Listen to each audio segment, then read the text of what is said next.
नमस्कार दोस्तों, मैं हूं सूरज। एक बार फिर से स्वागत है आपके ही अपने YouTube चैनल हिंदी विद सूरज में। तो दोस्तों आज हम फिर से आज रहे हैं 20 से 25 मिक्स क्वेश्चन लेके, और यकीनन अगर आप ये देखते हैं तो आपको अपनी तैयारी का एक मोटा जायज़ा लग जाएगा कि आपके कितने प्रश्न बन रहे हैं। तो दोस्तों ये प्रश्न जो मैंने उठाए हैं ये उत्तराखंड वीडियो और वीपीडीओ के पेपर से उठाए हुए हैं। तो ज़्यादा समय न लेते चलते हैं प्रश्नों की तरफ। तो देखते हैं पहला प्रश्न क्या बोल रहा है। थोड़ा सा मैं जूम कर लेता हूँ इसको, बहुत बढ़िया, ताकि अच्छे से देखिए। प्रश्न संख्या पहले है, मुद्दई का अर्थ है। मुद्दई का अर्थ देखो, मुद्दई क्या होता है? फरियाद करने वाला। देखो मुद्दई का मतलब होता है फरियाद करने वाला। उसे क्या बोलते हैं दोस्तों? वादी, सलाहकार, विवादी या प्रतिवादी। तो दोस्तों इसका सही उत्तर क्या हो जाएगा? वादी। और प्रतिवादी में और वादी में ही हमें सबसे ज़्यादा डाउट होता। और प्रतिवादी को दोस्तों क्या बोलते हैं? अभियुक्त। क्या बोलते हैं? अभियुक्त। और अभियुक्त किसे बोलते हैं? अभियुक्त बोला जाता है ऐसे व्यक्ति को जिस पे केस चल रहा हो, किसी भी मामले पे केस चल रहा हो, लेकिन उसे पूरी तरीके से मुजरिम या फिर उस पर इल्ज़ाम साबित ना हुआ हो। जब इल्ज़ाम साबित हो जाएगा तब वो मुजरिम कहलाएगा। और मुजरिम और मुलजिम दोनों में फ़र्क होता है, मैं तुम्हें कभी बताऊंगा, अभी समय हमारे पास कम है। आगे बढ़ते हैं अगले प्रश्न की तरफ। दूसरा प्रश्न है, तत्सम शब्द है। तत्सम शब्द है, क्या बोल रहा है? गांठ, खंड ग्रह, कोना और गोरा। तो दोस्तों यहाँ पे तो हमें देख के ही पता चलने वाला है कि आंसर सही क्या जाने वाला है? खंड ग्रह इसका सही उत्तर होगा। अगले प्रश्न की तरफ बढ़ते हैं। प्रश्न संख्या तीसरा, उद्गम के आधार पर शब्द समूह को कितने भागों में बांटा गया है? उद्गम के आधार पर। तो दोस्तों ये प्रश्न का उत्तर जो यहाँ पे दिख रहा है ये 6 दिख रहा है, लेकिन मैं इसमें जाने में तैयार नहीं हूँ, क्योंकि उत्पत्ति, उद्गम, स्रोत इत्यादि आधार पर जो शब्द के भेद होते हैं ये उसको जो बांटा गया है वो बांटा गया है 4 आधार पर बांटा गया हुआ है। तो इसमें 4 ऑप्शन था नहीं, तो इसमें अगर मैं संकर शब्द को भी, तत्सम, तद्भव, देशज, विदेशज, संकर, इन सबको ऐड कर लूँ तब भी ये 5 बन रहा है।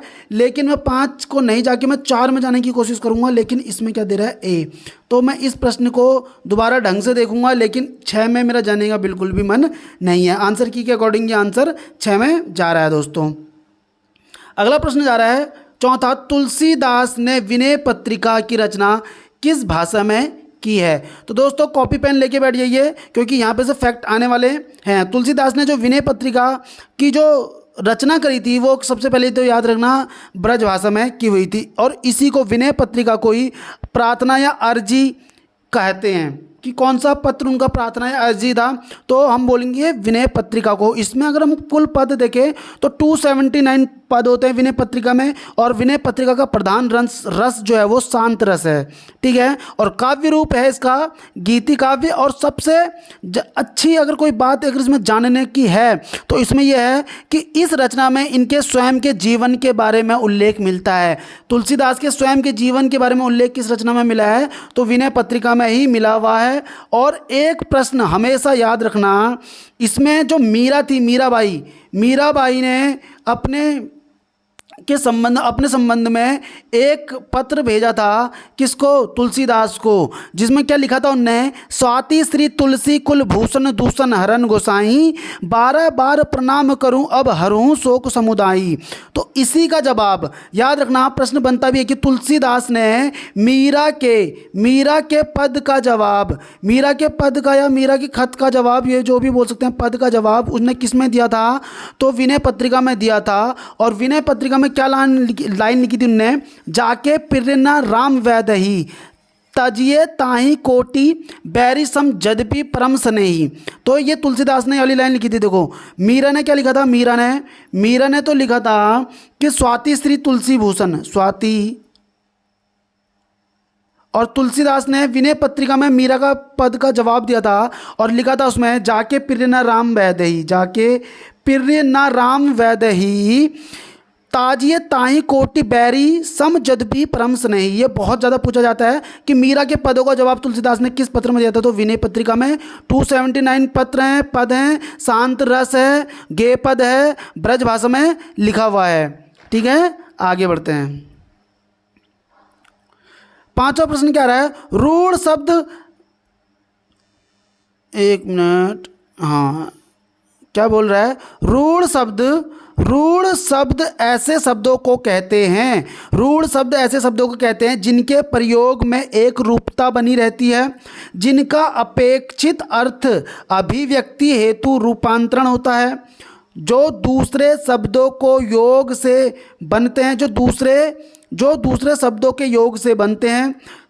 रूढ़ शब्द जो दूसरे शब्दों के जोड़ से नहीं बनते हैं। तो दोस्तों रूढ़ शब्द क्या होते हैं? डी, जो दूसरों के जोड़ से नहीं बनते हैं। रूढ़ तो खुद ही इतना ऐसा शब्द होता है, रूढ़ ऐसा शब्द जिसका सार्थक खंड ना किए जा सके, छोटे से छोटा शब्द होता है जिसका सार्थक खंड ना किया जा सके। आपने देखा होगा शब्द भेद में एक शब्द आता है कि रचना या बनावट के आधार पर शब्द के भेद। तो 3 होते हैं, रचना के आधार पर या फिर बनावट के आधार पर। 3 कौन कौन से मैं तुम्हें बता देता हूँ। एक होता है योग रूढ़, एक होता है रूढ़, एक होता है यौगिक। ठीक है, अब इधर देखो इसमें क्या बोल रहा है? रूढ़, यौगिक, योग रूढ़, जो भी सारे बहुब्रीही के उदाहरण होते हैं वो सब योग रूढ़ के अंतर्गत आते हैं। ऐसे 2 शब्द मिलकर बनते हैं और उनका अर्थ उसी दृष्टि में दिखता है। जैसे मैं तुम्हें एक छोटा सा एग्जांपल बताता हूँ। देखो यौगिक, 1 मिनट में यहाँ पे कर लेता हूँ। हाँ, जैसे आपको देखो यौगिक, योग रूढ़ और रूढ़, आपको कैसे पहचानना है कि कौन सा शब्द कौन सा है?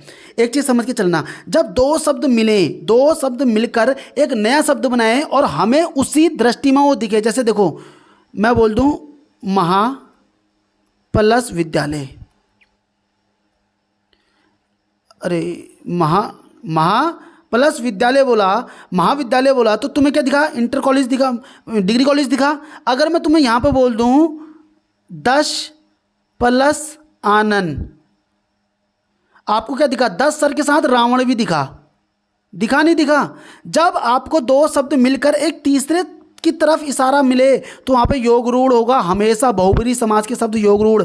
जब 2 शब्द मिले और वही शब्द हमें देखने को मिले, जैसे देखो वी प्लस ज्ञान, आपको क्या दिखा देखने को? विज्ञान बोला, अब कोई चीज़ तीसरी दिखाई, सब साइंस ही तो दिखी ना देखने को। या मैं बोल दूँ समाज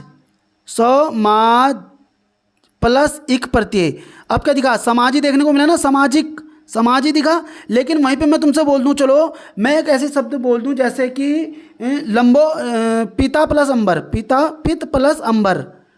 अब देखो यहाँ पे मिला पीला वस्त्र वाला दिख गया कृष्ण भगवान, तो ये क्या हो गया? योग रूढ़ हो गया। आगे बढ़ते हैं अगले सवाल पे।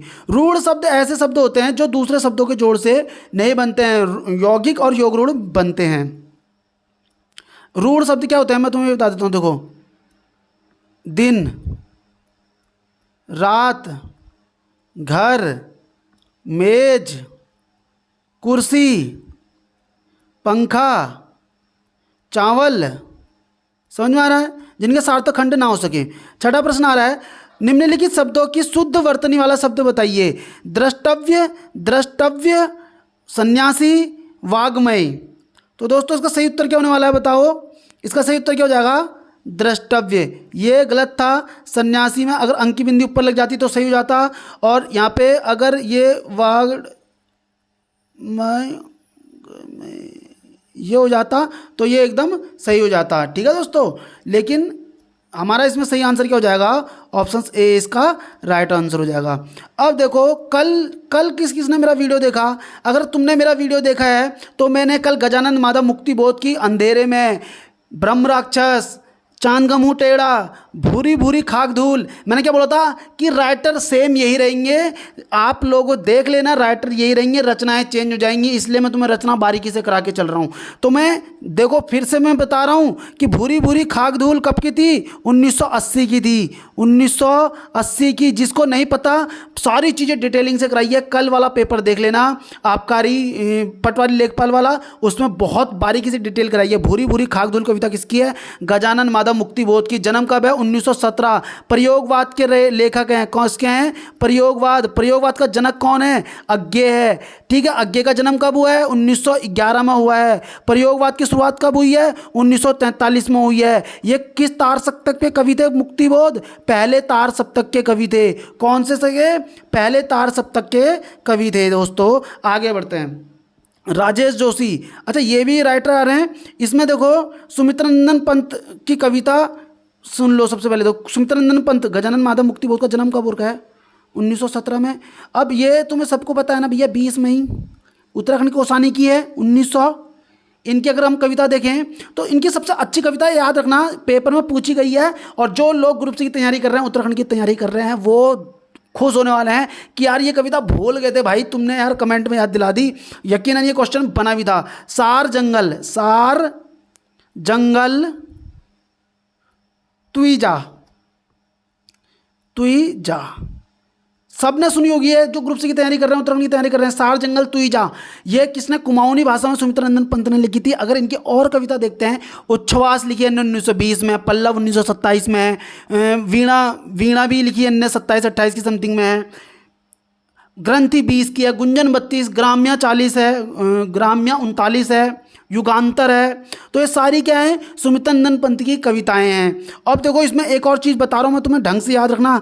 राजेश जोशी का क्यों बता रहा हूँ मैं तुम लोगों को? तो राजेश जोशी का जन्म 10 सितंबर 1932 को हुआ है, औलिया गांव अल्मोड़ा में। कहाँ पे हुआ है? देखो 1932 में। कब हुआ है? 1932 में, औलिया गांव अल्मोड़ा, 10 सितंबर को। और इनकी एक रचना आप उपन्यास के रूप में जान सकते हैं और बहुत ज़्यादा पूछी जाती है, कोसी की घटवार से। राजेश जोशी नहीं है, ये शेखर जोशी की होनी चाहिए यार। ये मैं गलत बता रहा हूँ, राजेश जोशी नहीं, ये तो शेखर जोशी की है। ठीक है, शेखर जोशी की है ये, जो मैं तुम्हें बता रहा था, राजेश जोशी की नहीं है। ठीक है, ये राजेश जोशी दिख रहा है, मैंने शेखर जोशी समझा था तो मैं डिटेलिंग कराने लगा। लेकिन मंगलेश डबराल देख लेते हैं। ठीक है, मंगलेश डबराल का जन्म कब रखा है? बाकी मंगलेश डबराल को मैंने कल बहुत बारीकी से बता रखा, 1948 है ना। बाकी इसके बारे में जानना है तो आप देख सकते हैं पिछला वाला वीडियो, उसमें आपको सब कुछ मिल जाएगा। आगे बढ़ते हैं। भूरी भूरी खाकदुल किसका था? मुक्तिबोध का है। सुमित्रानंदन पंत के बारे में भी कल पूरा बताया है। मंगलेश डबराल के बारे में तो पूरा चिट्ठा खोल रखा है। राजेश जोशी को भी अभी हम बता के चलेंगे दोस्तों। यथेष्ट में संधि बताओ। ए क्या बोल रहा है? ए बन रहा है ए। आज सुबह का ही वीडियो देखो, ओ प्लस ई। अब बताओ ओ प्लस ई बराबर क्या होता है? ए होता है। कौन सी संधि बनती है? दीर्घ संधि, गुण संधि बनती है। तो आंसर क्या हो जाएगा? 8 का सीधे सीधे ए इसका राइट आंसर हो जाएगा। अगला प्रश्न की तरफ बढ़ते हैं। 9वां प्रश्न बोल रहा है, देखो कल में हो सके तो टाइम लगेगा तो मैं कृदंत प्रत्यय और तद्धित प्रत्यय, इसमें बड़ा दिक्कत होता है तो मैं वो बता के चलूंगा दोस्तों। कृदंत प्रत्यय किन प्रत्ययों के साथ जुड़ते हैं? याद रखना, कृदंत प्रत्यय विशेषण के साथ, सर्वनाम के साथ, क्रिया के साथ, संज्ञा के साथ। तो दोस्तों किसके साथ जुड़ते हैं कृदंत प्रत्यय? याद रखना, क्रिया के साथ और धातु के साथ जुड़ते हैं। ठीक है, क्रिया और धातु के साथ जुड़ते हैं। जबकि जो तद्धित प्रत्यय होते हैं, संज्ञा, सर्वनाम और विशेषण, ये तीनों किस में जुड़ते हैं? तद्धित में। ठीक है, तद्धित प्रत्यय। और ये था, ये किस पे है? कर्त प्रत्यय। कर्त प्रत्यय से बने शब्द को एक कृदंत बोलते हैं और तद्धित प्रत्यय से बने शब्द को तद्धितांत बोलते हैं। ठीक है, इन चीज़ों में मैं बात करूंगा, लेकिन प्रश्न का उत्तर देख लेते हैं। कृत प्रत्यय का जो उत्तर है दोस्तों वो क्या है? क्रिया। यहाँ पे धातु होता तो भी सही हो जाता, जबकि विशेषण, सर्वनाम और संज्ञा ये तीनों तद्धित प्रत्यय में है। देखो तद्धित प्रत्यय के में प्रयोग किए जाते हैं। अब अगला प्रश्न आ रहा है, देखो 10वां प्रश्न। निम्न में से किस कवि की कविताओं में सामंती बोध और पूंजीवादी छल छदम दोनों का प्रतिकार है? सलेश मटियानी, राजेश जोशी, मंगलेश डबराल, शेखर जोशी। ठीक है दोस्तों, इसका सही उत्तर क्या होने वाला है? मंगलेश डबराल। ठीक है, मंगलेश डबराल के बारे में भी हमने कल देखा हुआ था काफ़ी कुछ। आगे बढ़ते हैं। सलेश मटियानी, ये देखो यहाँ पे है ना सलेश मटियानी की एक चीज़ याद रखना भाई सब लोग, मैं तुम्हें बता रहा हूँ। ठीक है। और यहाँ पे देखो शेखर जोशी भी आ गया। सलेश मटियानी का जन्म जो उनका है अल्मोड़ा के बाड़ेछीना में हुआ है, अल्मोड़ा में और बाड़ेछीना में हुआ है 14 अक्टूबर को, 14 अक्टूबर को उनका है और 1931 में हुआ है। किसका जन्म हुआ है? सलेश मटियानी का। सलेश मटियानी की एक कहानी है, ये देखो भैया, सबसे अच्छी चीज़ बता रहा हूँ तुम्हें सलेश मटियानी की, क्योंकि ये आते ही सब लोग मन्नू भंडारी लगा देंगे। महाभोज, महाभोज,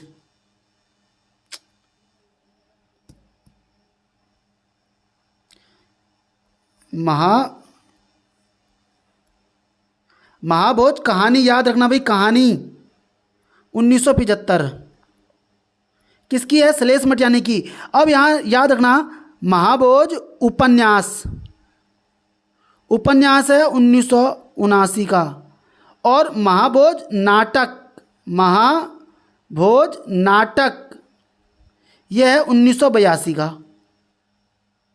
ये दोनों मन्नू भंडारी का है, ठीक है। अब देखो महाभोज कहानी 1975 सलेश मटियानी, महाभोज उपन्यास 1979 मन्नू भंडारी, महाभोज नाटक 1982 मन्नू भंडारी। तो याद रखना, उपन्यास पूछे, नाटक पूछे, कहानी पूछे, विधाओं पे ध्यान देना। और सलेश मटियानी का उपन्यास जो सबसे ज़्यादा पूछा जाएगा तुमसे, बोरीवली से बोरीबंदर तक पूछा जाएगा अधिकतर, याद रखना। कबूतर खाना बोरीवली से गंगूबाई है ना। आगे बढ़ते हैं अगले प्रश्न की तरफ। अगला प्रश्न में देखो विकल्प क्या बोल रहा है। हाँ भाई आगे शेखर जोशी, माफ़ करना, शेखर जोशी। शेखर जोशी का जन्म कब हुआ है? 1932 में। कब हुआ है दोस्तों? 1932 में हुआ है। और कहाँ पे हुआ है? औलिया गांव अल्मोड़ा। इनकी थी वो कोसी का घटवार 1958, उपन्यास साथ के लोग 1978, हलवाहा 1981, मेरा पहाड़ 1989। शेखर जोशी की ये है सबसे अच्छी रचना, देखो मेरा पहाड़, याद रखना। शेखर शिखर में है, मेरा पहाड़ कहाँ है? मेरा पहाड़ शेखर से आप देखना शिखर में है, बिल्कुल शिखर में। शेखर जोशी शिखर में है, मेरा पहाड़ कहाँ है? बिल्कुल शिखर में है 1989। डांगरी वाले 1994, सब शेखर जोशी के उपन्यास ही हैं ये। आगे बढ़ते हैं।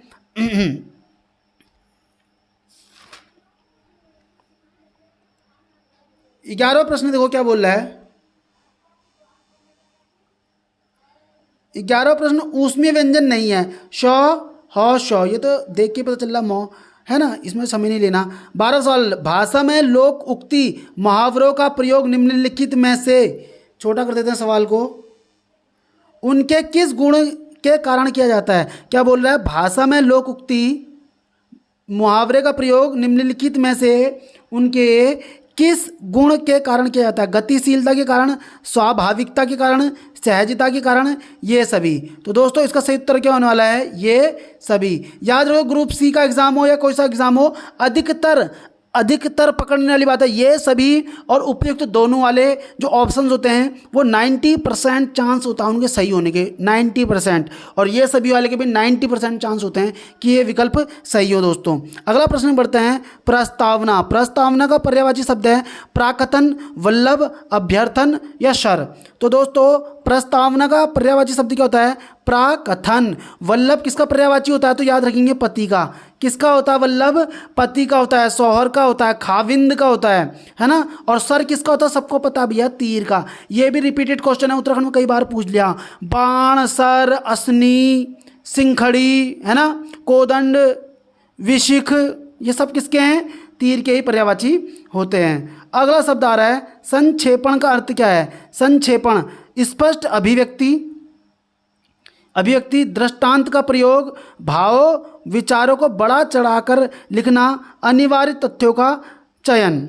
दोबारा रिपीट कर रहा हूँ, संक्षेपण का अर्थ है स्पष्ट अभिव्यक्ति, दृष्टांत का प्रयोग, भाव विचारों को बढ़ा चढ़ाकर लिखना, अनिवार्य तथ्यों का चयन। तो दोस्तों इसका सही क्या उत्तर होने वाला है? अनिवार्य तथ्यों का चयन, अनिवार्य तथ्यों का चयन। क्योंकि संक्षेपण मतलब कोई चीज़ को हम बोलेंगे संक्षेप में लिखो, तो कोई चीज़ अगर तुम्हें जो छोटी लिखनी है तो जो अनिवार्य तत्व होंगे उसको साफ साफ लिखना होगा। अनिवार्य तथ्यों का चयन कर देना ही संक्षेपण कहलाता है। निम्नलिखित में से अगला प्रश्न देखो क्या बोल रहा है, 15वां सवाल, 15 नंबर पे सवाल देखते हैं। निम्नलिखित में से फारसी शब्द हैं, कानून, मकान, हजार, आदमी। तो दोस्तों कानून कौन सा शब्द है, मकान कौन सा है, आदमी कौन सा, हजार कौन सा है। तो दोस्तों हजार शब्द जो है फारसी है, मकान आपका अरबी जाता है, आदमी आपका अरबी जाता है, कानून आपका कैसे जाता है, तुर्की जाता है। ठीक है दोस्तों,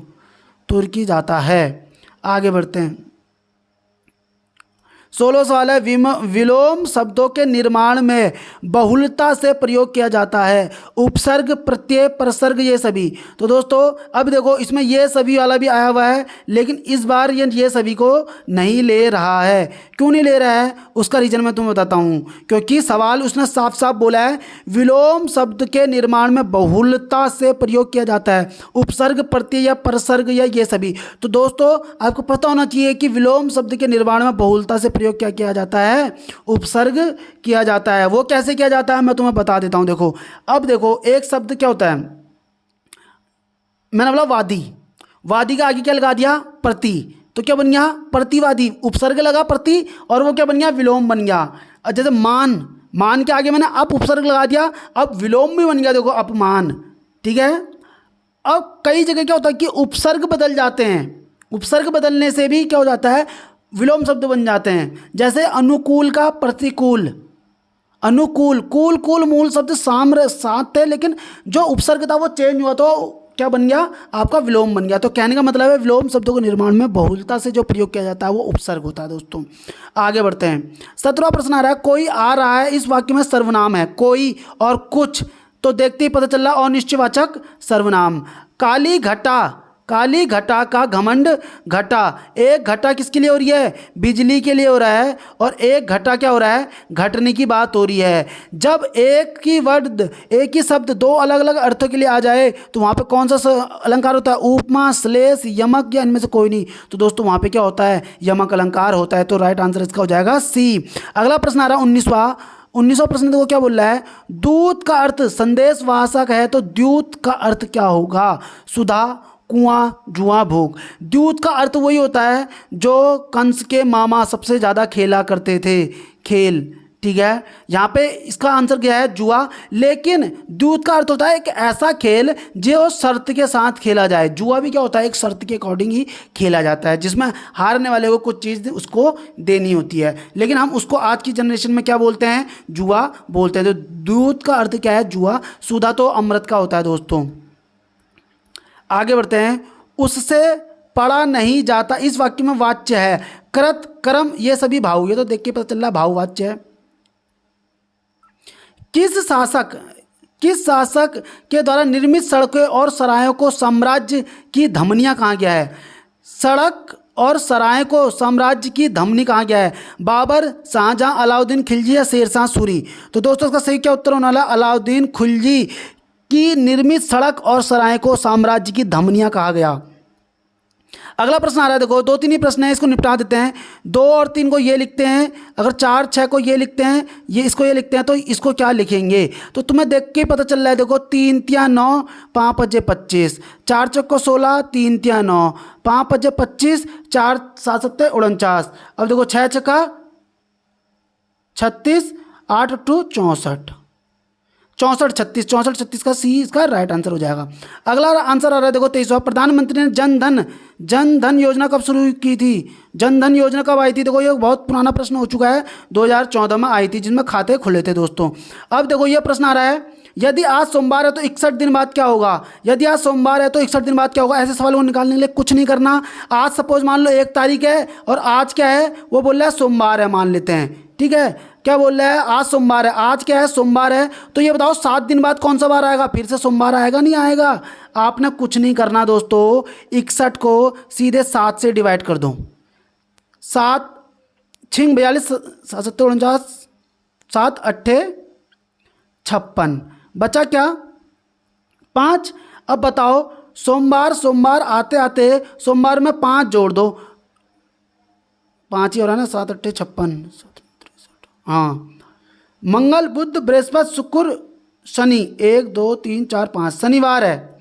तो उस दिन क्या आ रहा है दोस्तों, उस दिन क्या आ रहा है, शनिवार। शनिवार इसका राइट आंसर है। देखा 61 को मैंने क्या करा, देखो 7 दिन बाद सोमवार आएगा, फिर 7 दिन बाद फिर सोमवार आएगा, फिर 7 दिन बाद फिर सोमवार आएगा, फिर 7 दिन बाद। तो मैंने इसे सीधे सीधे 7 से डिवाइड किया, बचे हमारे पास 5 दिन, तो मैंने सीधे सोमवार में 5 दिन जोड़ दिए थे, आंसर आ गया शनिवार। आगे बढ़ते हैं। अगला प्रश्न आ रहा है, भारत में Asiatic Society of Bengal, Asiatic Society of Bengal नामक शोध संस्थान किसने बनाया था? सर विलियम जोन्स ने बनाया था। कि कब हुई है इसकी स्थापना? याद रखना 15 जनवरी को हुई थी दोस्तों। ये तो अच्छा प्रश्न है, 15 जनवरी 1784 को की गई थी। अगला प्रश्न देखते हैं। समय कितना हो चुका है? बिल्कुल अभी कोई दिक्कत नहीं, पूरा खींच लेते हैं। मैं अपनी आंखें उन पहाड़ियों की ओर उठाऊंगा जहां से मुझे सहायता मिलती है। यह शब्द उत्तराखंड के किस स्थान पर अंकित है? मैं अपनी आंखें उन पहाड़ियों की ओर उठाऊंगा जहां से मुझे सहायता मिलती है। यह शब्द उत्तराखंड के किस स्थान पर अंकित है? औली में, फूलों की घाटी में, चौपता में, इनमें से कोई नहीं। तो दोस्तों इसमें सही उत्तर क्या होने वाला है? फूलों की घाटी में ये लाइन लिखी हुई है कि मैं अपनी आंखें उन पहाड़ियों की ओर उठाऊंगा जहां से मुझे सहायता मिलती है। फूलों की घाटी 1988 है ना, कुछ 1988 या 2005 में मिला था इसको। 2005 में किसी न किसी चीज़ में शामिल हुई थी। ये मेरे दिमाग से हट रही है बात, कमेंट कर देना आप लोग।